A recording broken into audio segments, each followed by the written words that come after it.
What is up YouTube, and welcome back to the channel. So in today's video, as promised, I'll be going through a whole load of meta rulings that you 100% need to know if you want to be playing Yu-Gi-Oh competitively. Of course, some of these rulings might be more simple and you'll be very comfortable with, but others might be more complex and you might need to brush up on. For that reason, I'll have a bunch of timestamps in the description below if you want to skip through the video. Of course, I highly recommend you watch through to the end because it does help support the channel. If you aren't already, please subscribe to the channel and hit that thumbs up button if you enjoyed the video. And without further ado, let's jump straight into some rulings. Okay, so first up we'll be looking at how to read card text and specifically connectives. On screen I have an infographic with the main connectives you'll encounter split into appropriate categories. And if none of this makes any sense to you right now, don't worry because I'll explain it as we go through. Many players aren't actually aware of the importance of connectives separating the various clauses in their card text, and this can actually make a pretty huge difference in certain gameplay scenarios, some of which I'll outline as we go. Firstly, let me explain what exactly I mean by sequential versus simultaneous and dependent versus independent clauses. If I've classed a connective as sequential, that means that when the effect resolves, the two clauses resolve in the sequence in which they are written. Conversely, simultaneous clauses will resolve at the same time. Dependent clauses refer to cases where part A before the connective must occur in order for part B after the connective to occur. And of course, independent clauses will mean that part A is not required for part B to occur and vice versa. Let's look at then effects. So then effects are sequential and dependent. The example I've given is Virtual World Gate's Chuchi, which reads, you can target one face-up card on the field, shuffle two of your banished Virtual World cards with different names from each other into the deck, then destroy that card. What this means here is that if you do not shuffle the two cards, you cannot destroy the targeted card, and the two events occur chronologically. But one thing to note with dependent clauses is that part B of the effect after the connective is not actually required for part A to happen. This means in the example of Chuchi that if the targeted card leaves the field before Chuchi gets an opportunity to destroy it, you will still get to shuffle back your banished Virtual World cards into the deck, and this can actually make a pretty huge difference in certain grind game scenarios.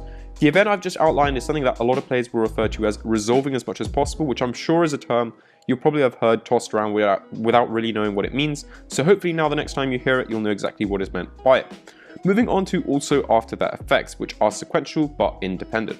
Dragon Maid Shu, which is the example I've chosen, reads when your opponent activates a card or effect, quick effect, you can negate the activation, and if you do destroy that card. Also after that, return this card to the X deck, and if you do, special summon one house Dragon Maid from the X deck. This card is actually a pretty good example to outline how connectives work on a card's text, and I highly recommend that once I finish going through this section, you go back to this card and read it and try and test your understanding to understand how each different connective here is at work. The part we're interested in is the returning to the extra deck section.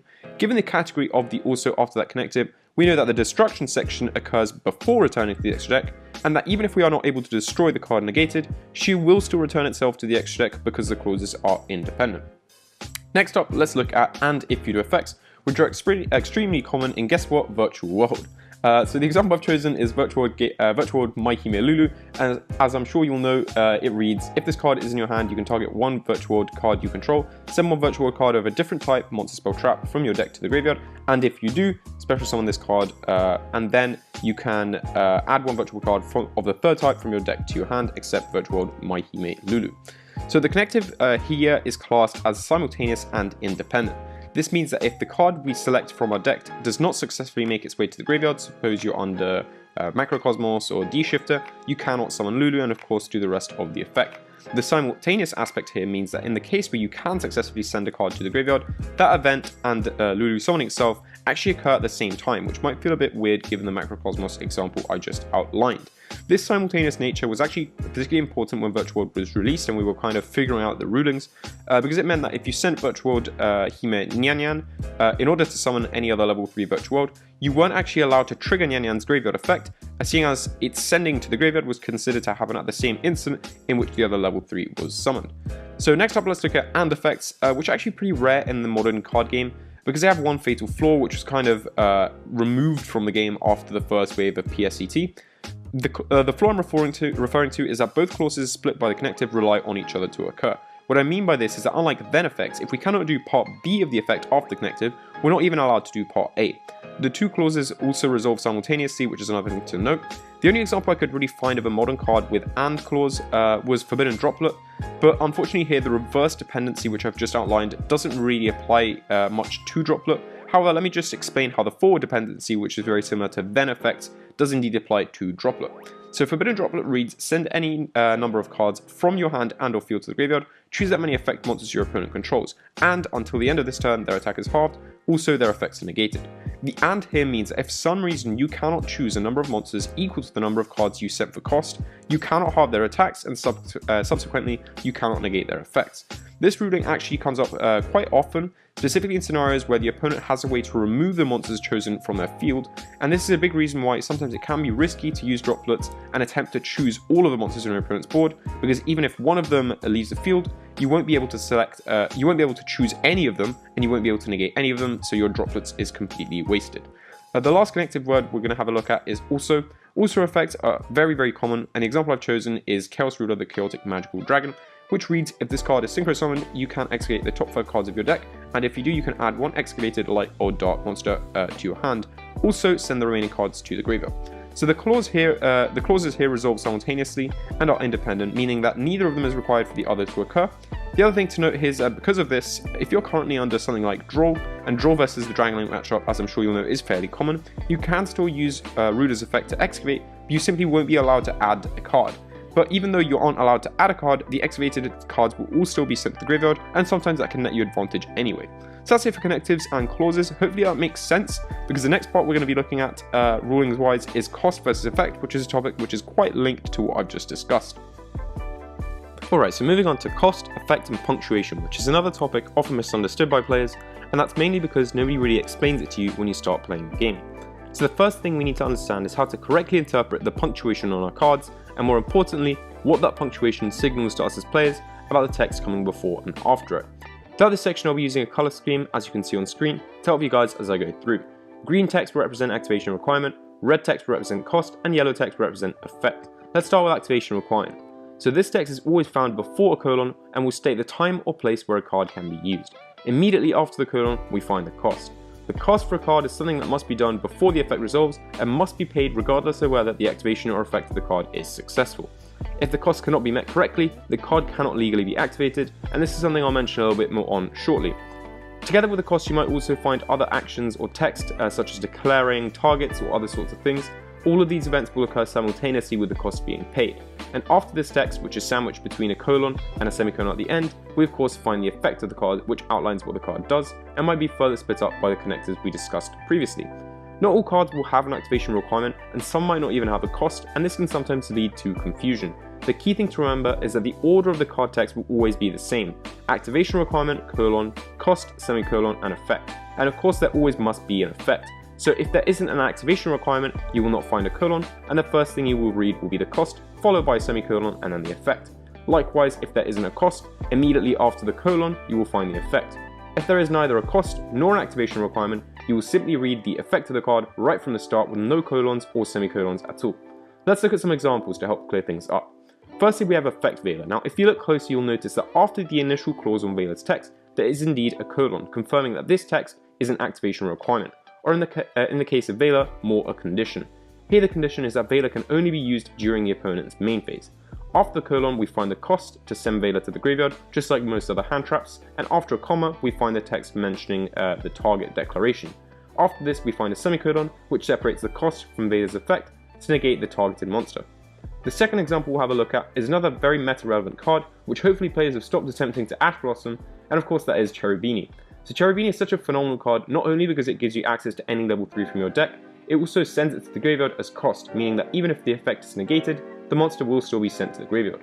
Cherubini is a standard spell speed 1 ignition effect, and if that doesn't mean anything to you, don't worry, it essentially just means that Cherubini doesn't really have an activation requirement, other than it needs to be face up on field in order to activate its effect, of course. So we do not find any colons on Cherubini's text. On Cherubini, we do however find a cost just before a semicolon. After the semicolon comes Cherubini's sometimes forgotten effect to boost the attack and defense of a targeted Burning Abyss monster by the stats of the level 3 sent to the graveyard. And of course the target is declared at the same time as the cost. The final thing I just wanted to mention is about cost not being able to be paid correctly. Now the simple example is of course, if you have less than 1,000 life points, you cannot activate Cosmic Cyclone. But there are some cases where it might not be as clear whether a cost can or cannot be paid. Take for example Forbidden Droplet, whose cost requires that the cards are sent to the graveyard. If Macrocosmos is on field, of course no card is ever sent to the graveyard, it gets banished instead. Because of this, you cannot legally activate Forbidden Droplet. This rule applies to all kinds of cases where a cost cannot be met correctly. However, if an effect would attempt to send a card to the graveyard, such as for example a virtual effect as we discussed previously, that effect can indeed be activated and you will simply follow through in the same scenario that I described previously. So that's it for connectives and punctuation, so let's move on to player priority. So what is priority and how do I get it? Well, priority is actually a pretty simple concept, and most of the time players actually follow it correctly even if they're not aware. Essentially, priority determines who gets to activate any effect first at any given time. The first rule of priority is that in an open game state, which is a game state where neither player wishes to do anything, the turn player gets priority. The turn player also gets priority at the beginning of every phase. After the turn player decides to make or not make any actions, priority is then passed to the opponent and they have an opportunity to make actions too. The reason I'm using the term action rather than chaining and effect is because the opponent is always given a response window even to actions which do not start a chain, such as normal summoning, setting a card, or even any summons which do not start a chain. Lots of players will say things like chain to normal summon, but that is strictly speaking an incorrect term and can lead to some confusion, hence why I'm avoiding it. So far on screen you've been looking at a pretty simple flowchart outlining which player gets to make an action and when, and in most cases this will suffice, but there are a few other rules to know dictating specific times when priority is automatically passed to a certain player. For that I have a bit of a more complex flowchart, but hopefully you guys get the gist of it. So on screen you're looking at the Konami official flowchart explaining fast effect timing and priority. This includes a much more in-depth guide and I highly recommend you pause the video and give it a read if you haven't already. I won't go through every single aspect of the chart or highlight some of the key things to take from it, and the first is that when the turn player is attempting to end a phase, priority is always passed to the opponent. This means you will always get a chance to imbury your opponent no matter how quickly they try and move to the battle phase. Another thing to note is the priority window on resolution of any chain or summon. Once a chain resolves or a summon is successful, the turn player will always get priority to activate quick effects. If they choose not to use this window, of course the priority is passed to their opponent as per the standard rules. This is huge when it comes to some of the plays that you can do with Magical Meltdown.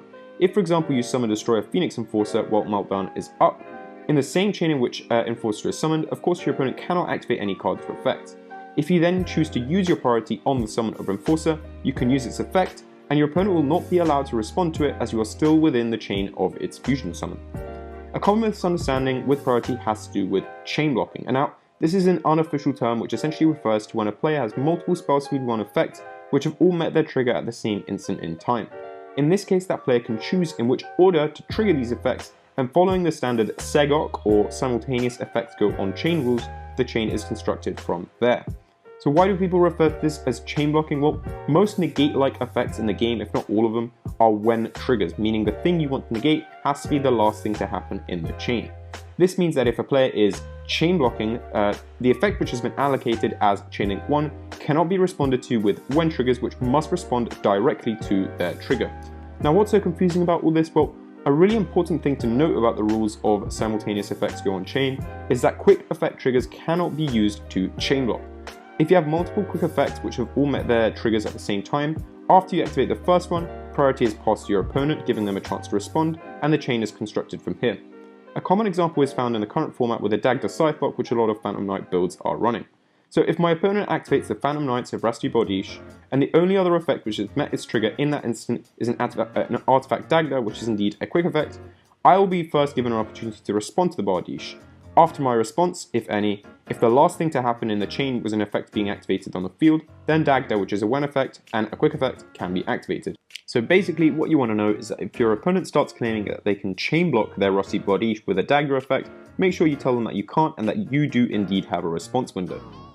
So the next meta topic I have for you guys today is negating activation versus negating effect. And in a format full of Invoke players, this is obviously still a pretty huge deal, shoutouts to Magical Meltdown. So let's start off with the basics. If a card says it can only be activated once per turn, and its activation is negated, you can indeed activate a second copy, seeing as the first copy was never considered to have been activated in the first place. Conversely, if the effect is negated, you cannot activate a second copy. You're probably familiar with this if you've ever played an Invoke Shadow Mirror, and the reason for that is that Shadow Fusion is a pretty broken fusion spell, and so will often be met with either a Mechaba negate or an Ash Blossom negate in this specific matchup. Mechaba will of course negate the activation, whilst Ash will negate its effect. And why is this relevant? Well, Magical Meltdown states that the activation of your cards and effects that include an effect that fusion summons a fusion monster cannot be negated. This means that if Meltdown is on your field, your opponent can indeed attempt to negate Shadow Fusion's activation with Mechaba by sending a spell to the graveyard as cost, but the activation cannot be negated, so the card will resolve as normal. If instead the opponent chooses to use Ash Blossom, the activation is indeed successful, but the effect is negated instead. Shadow Fusion will hence resolve, but without effect. Although this is probably a basic ruling that you might have already been aware of, plenty of players do still mess this detail up, and with the invoked engine being apparently immune to ban lists, it's definitely worthwhile knowing. If the rulings so far have been too easy for you, don't worry, because next up we're going to be dealing with the damage step, which is quite possibly one of the weirdest areas in all of Yu-Gi-Oh! Just before we begin, a little preface that there are tons of little details about the damage step which I won't cover simply because there are so many. I'll primarily be covering the fundamentals about what happens during the damage step, as this tends to be what raises the most issues. Let's start off with what types of cards can be activated during the damage step. So in general, the only cards which you can activate are counter traps, cards with an effect to specifically negate card or effect activation, not any effects negating other effects such as Ash Blossom, cards with an effect which directly modulates attack or defense, and these can only be restricted to certain substeps, which I'll explain later on, mandatory trigger effects and optional trigger effects, which are both restricted to certain substeps. Some cards may have effects which fall into these categories, but they'll state on the card except during the damage step if you cannot use them at this time. Example of these are Altergeist Multifaker or Salamangreat Gazelle. Another key thing to understand is when you are actually in the damage step. So once a turn player chooses to end their main phase, after the end of phase priority window past the opponent, you enter the start step of the battle phase. After the start step, you move into the battle step, in which attacks are declared. At the end of this sub-step, the opponent is given one last priority window to activate quick effects, and after this you will enter the damage step, and there can be no redeclaration of attacks from this point onwards. Attack redeclarations can only happen if during the battle step, the number of monsters on the opponent's board changes, a monster is no longer able to attack, or an attacking monster gains the ability to attack directly due to there being no monsters on the opponent's board anymore. I figured I'd add this little detail about redeclares in, as it's another commonly misunderstood area. After the damage step, you automatically move back into the battle step, regardless of whether you want to declare any further attacks. From here you can then attempt to move to the end step and finally end the battle phase. So what happens during the damage step? So the damage step is split into 5 sub-steps, and during each of these, specific things are allowed to happen, and different events will occur to the attacking monsters. We begin in the start step, so at this stage you are allowed to activate quick effects to directly alter the attack or defense of attacking monsters, and if a face down monster is being attacked, it is not yet flipped face up. Finally, any optional or mandatory effects which are specifically restricted to this sub-step are given the chance to activate, and of course in response to these triggers, you can only activate any of the 5 card types I mentioned previously. An example of a start step trigger is El Shadow Construct, which reads, at the start of the damage step, if this card battles a special summon monster, destroy that monster. The timing of this effect can actually be extremely valuable in Shadow mirrors, specifically when attacking face down Shadows, special summoned off Resh Shadow Incarnation. Suppose your construct attacks a face down Shadow Beast, special summoned off Resh. Beast will not be flipped face up in the start step when construct destroys it, therefore its flip effect will also not be allowed to trigger. Another small detail to note is that if at this stage an attacking monster leaves the field, the entire damage step proceeds as normal, but you do not conduct damage calculation. Now we move into the before damage calculation sub-step. So quick effects that directly modulate stats are still legal, and face down monsters are actually flipped face up, but their effects do not activate yet, unless they are passive continuous effects, which will obviously begin applying immediately. Not that many cards actually have effects restricted to this sub-step. The example I'm using isn't like super meta relevant, but for the sake of an example, Purple Poison Magician Pendulum Effect actually reads, once per turn, if your Dark Spellcaster type monster battles, before damage calculation you can activate this effect, that monster gains 1200 attack until the end of the damage step, then destroy this card. So an interesting thing about Purple Poison is because its effect, if resolved, will destroy itself in the Pendulum Zone, and as you might know, Pendulum cards' monster effects can trigger at any point when a Pendulum card leaves the Pendulum Zone, its destruction trigger will indeed activate. In a new chain, Purple Poison's effect will trigger and you can destroy a face-up card on the field. One thing to note here is because you are still in the damage step, even if you destroy an attacking monster, you will not be allowed to redeclare the attack. Now we move into the damage calculation sub-step. So from this point onwards, you can no longer activate any effects to directly modulate stats, and at this stage, the battle damage is calculated and inflicted accordingly.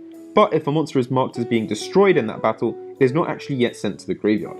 Players at this stage can choose to use any replacement effects such as Dingus the Orchestra of the Evening Star, but any actions which are made due to these effects are actually saved later and done at the end of the damage step. A new card I'm sure you all love with a damage calculation trigger effect is actually Flaunt Reason Empen, which reads, once per battle during damage calculation, if this card battles an opponent's monster, quick effect, you can banish one card from your hand, that opponent's monster's current attack and defense become halved until the end of this turn. Now because this effect triggers during damage calculation, if for example your Empen is attacking a face-up invoked Mechaba, the opponent will not be allowed at this stage to use Alistair's effect in hand to boost Mechaba's stats. that would need to be done prior to the damage calculation stop step, and this ultimately means that when Empen battles, there's very few cases where it won't actually win that battle. So the next step is conveniently called after damage calculation, and at this stage flip effects can indeed activate. Another very important thing that happens at this stage is that any conflict with floodgates such as Rivalry of the Warlords, There Can Be Only One, or Goza Match is dealt with right now. So suppose your opponent has a T-Kaboot on field and you have a set monster of the same typing as a face-up monster, and the set monster is targeted for an attack. In this scenario, the player with these two monsters of the same typing is not actually given a choice of which to send to the graveyard, and the one which was just flipped face up is automatically sent to the graveyard.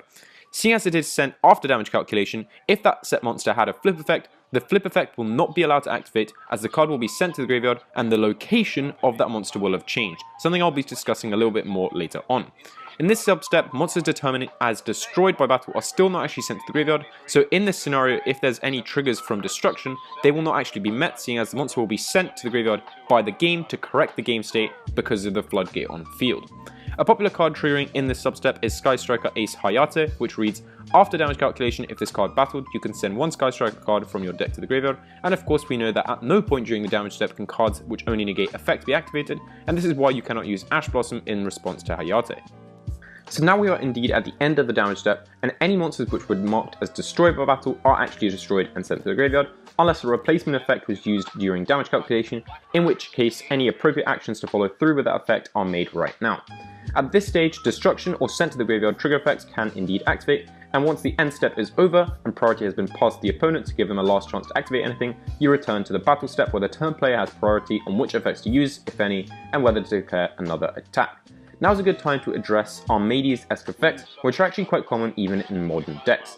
So Prankid's Weather Washer is a good example, and Weather Washer reads, if your Prankid's monster attacks, your opponent cannot activate cards or effects until the end of the damage step.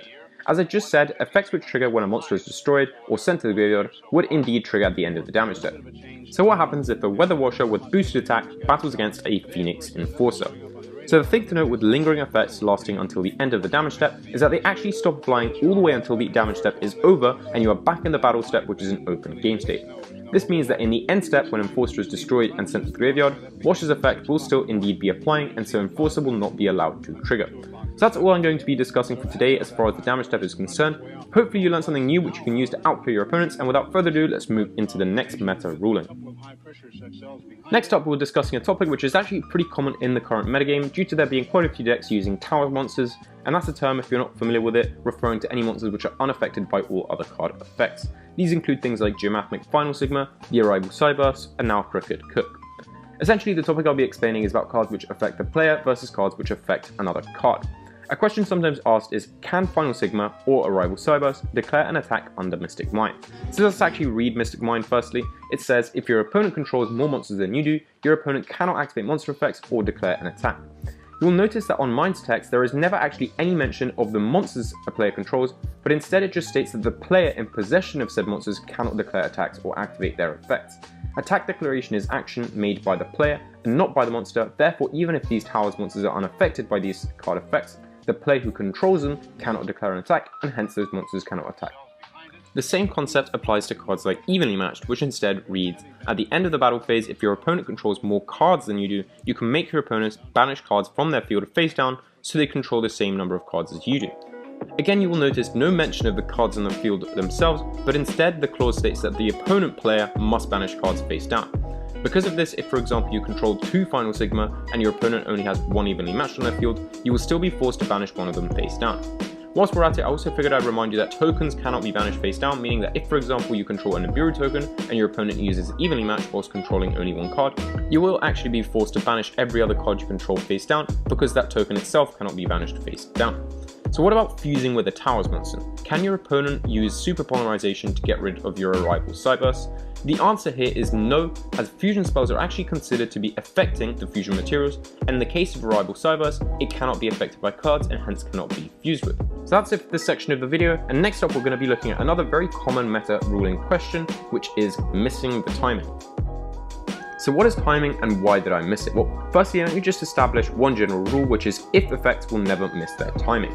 Other things can happen to prevent their triggers from occurring, and I will be discussing this just next up, but strictly speaking, they will never actually miss their timing. When effects, on the other hand, can. When effects require that the trigger stated after the when to be the last thing to happen in that chain. What do I mean by this? Well, let me give you an example. So suppose your opponent activates Magical Meltdown as chain link 1, you chain Crystron Halka 5 racks as chain link 2, and summon a Formula Synchron from your extra deck. The chain will then resolve backwards if neither player has further effects to activate, and Formula Synchron will be summoned in the chain link 2 instant, and then Magical Meltdown will successfully activate and search an Alistair the Invoker from the deck. Formula Synchron, however, reads, when this card is synchro summoned, you can draw 1 card. But the last thing to happen when this chain resolved was actually Meltdown's activation and subsequent search, not Formula being summoned. This means that the when trigger will miss its timing and you will not be allowed to draw a card. For a similar reason, you are not allowed to trigger Torrential Tribute in the summon response window of Drytron Alpha. The key thing to know about Alpha's effect is the then connective, which if you're watching this video, hopefully you know lots about. Alpha reads, you can tribute one other Drytron monster or one ritual monster from your hand or field, special summon this card from your hand or graveyard in defense position, then you can add one ritual monster from your deck to your hand. Because of the then connective, we know that the search occurs in sequence after the summoning, but in the same chain. Therefore, once Alpha resolves, the last thing to happen is not actually Alpha being summoned, but instead a ritual monster being searched. Therefore, Torrential Tribute will not be allowed to activate, and your board is safe. Okay, so the next ruling is actually quite a recent one, and was only officially added to the Konami website a few weeks ago. So the ruling in question is about when the location of a card changes before a trigger effect gets a chance to activate, but after the trigger has been met. The statement in the official Konami rules update is, if a monster's trigger effect meets its activation conditions, but hasn't yet had a chance to actually activate because it's still in the middle of a chain or card effect for example, and is therefore being saved for later, but its location changes between the time its trigger activation is met and the time it actually has a chance to activate, this effect does not activate. So what does all of this actually mean, because it is quite long-winded? Well, let's go back to Drytron Alpha this time, tributing your favorite Cyber Angel for cost, but this time your opponent will activate as Chain Link 2, ADD Crow, targeting the Benten. The chain will resolve backwards, Benten will be banished, Alpha will be summoned, and a ritual monster will be searched. In this case, Benten will not be allowed to trigger. But why? So Benten's trigger is being tributed, which it was by Alpha. This trigger was met in the graveyard. The new ruling essentially states that monsters which meet their triggers must stay in the same location between their trigger being met and the effect actually being allowed to legally activate. In this case, Benten's location changed before it got a chance to activate and so will not be allowed to trigger. So yes, in this case DD Crow will negate. Now still on the topic of location, let me give you a bit of a trickier example. Again, suppose you activate a Cyber Angel Natasha's effect in graveyard, banishing a Benten for cost, and you attempt to take control of an opponent's Sword Soul Supreme Sovereign Cheng Ying. The question in this case will be, who is allowed to trigger Cheng Ying's effect? So firstly, let's just read Cheng Ying. Cheng Ying reads, if a card or cards is banished except during the damage step, you can banish one card each, both from your opponent's field and graveyard. So the ruling here states that when possession of a monster changes after its trigger has been met, but before that trigger effect has actually had a chance to activate, the player who now controls that monster will be the one who is allowed to trigger its effect. This means that the player who is now controlling Cheng Ying will be the one to banish cards. This is actually a pretty recent ruling and something I actually wasn't aware of until a couple of days ago, until somebody on the Facebook Judges Lounge group flagged it to me, and so I figured I'd share it with you guys because it is something that could come up, especially in the current format.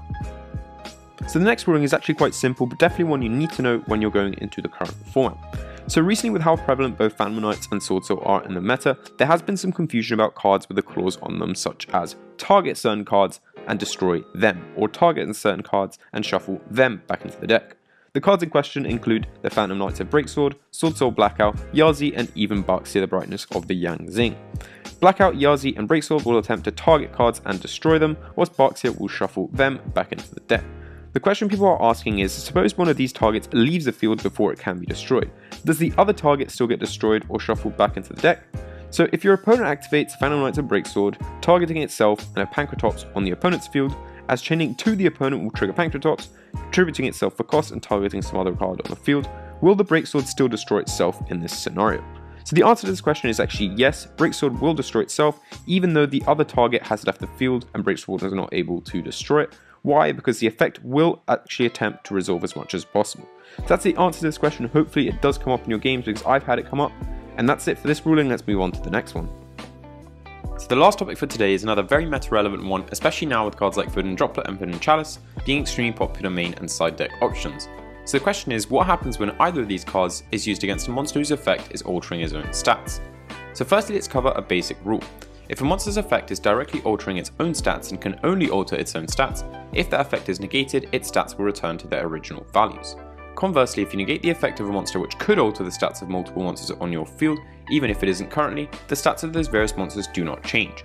An example of this is Red Eye's Dark Dragoon versus Dogmatica Fleur-de-Lis the Knighted. So Dragoon reads, as I'm sure you know, do something about negating, and if you do that, this card gains 1000 attack. You'll notice that Dragoon specifically boosts its own attack and no other monsters.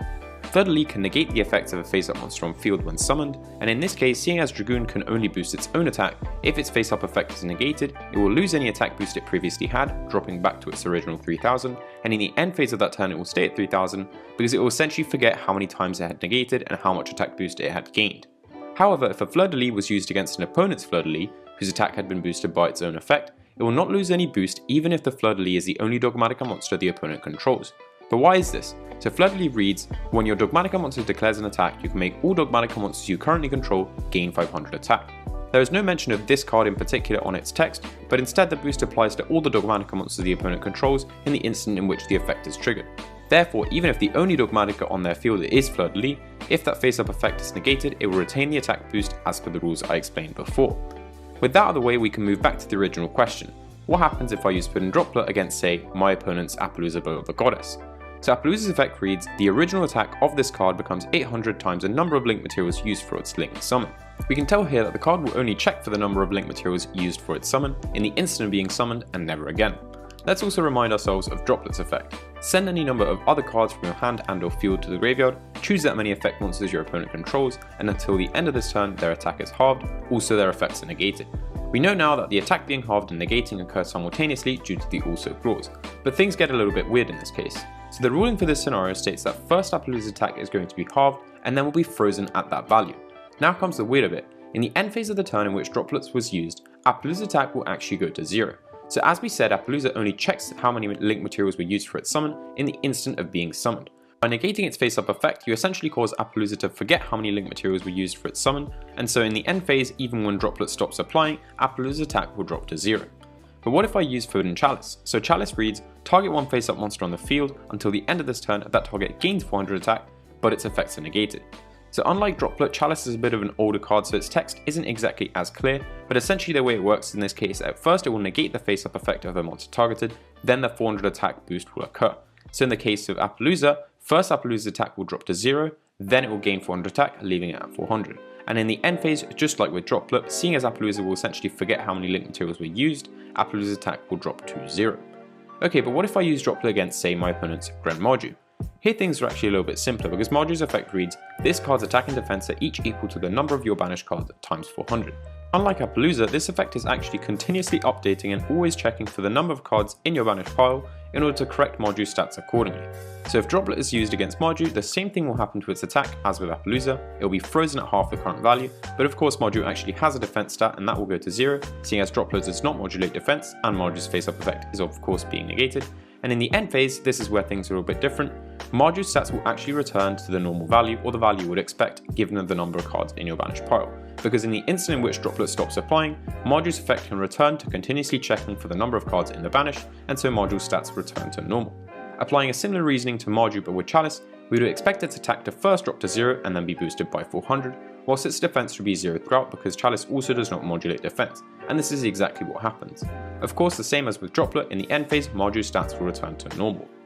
On the topic of Droplet and Chalice, I figured I'd give you guys one last little tip before ending the video which ties together a few of the ideas I've discussed. So the tip is about how to use Droplet and Chalice correctly against flip effect monsters which are face down when you're battling against them, and Shadows will probably be the main ones you'll find in the current format. Hopefully you'll remember from the damage step section of this video when I told you guys that when a face down monster is being battled against, it's flip face up before damage calculation, but any flip effect that might trigger only gets to trigger after damage calculation.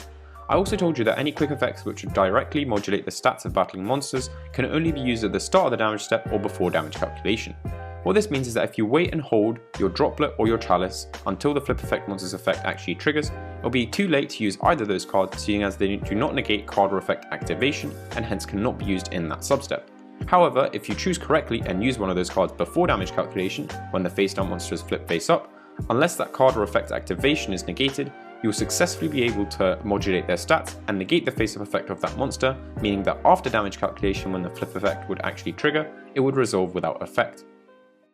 And that's it. So I know it's been a long video guys, but hopefully you learned something new and most importantly enjoyed it. And if you like this video, do let me know that in the comments and hit that subscribe button because it does help motivate me to put out more content like this. If you guys have any further ruling questions or were confused about any of the sections of the video, or if potentially I made any mistakes in explaining, which hopefully I didn't, please let me know that in the comments because other viewers might well have similar questions and that way the answer will be available to anyone else watching. Before I forget, I just wanted to quickly shout out all the awesome sellers who've helped me in my journey as a player and collector, and I have a load of discount codes and various affiliate links in the description below, which you should 100% check out. Also stay tuned for my next video, which will be a gameplay review of my own match on DB, and until next time, as always, thank you for watching.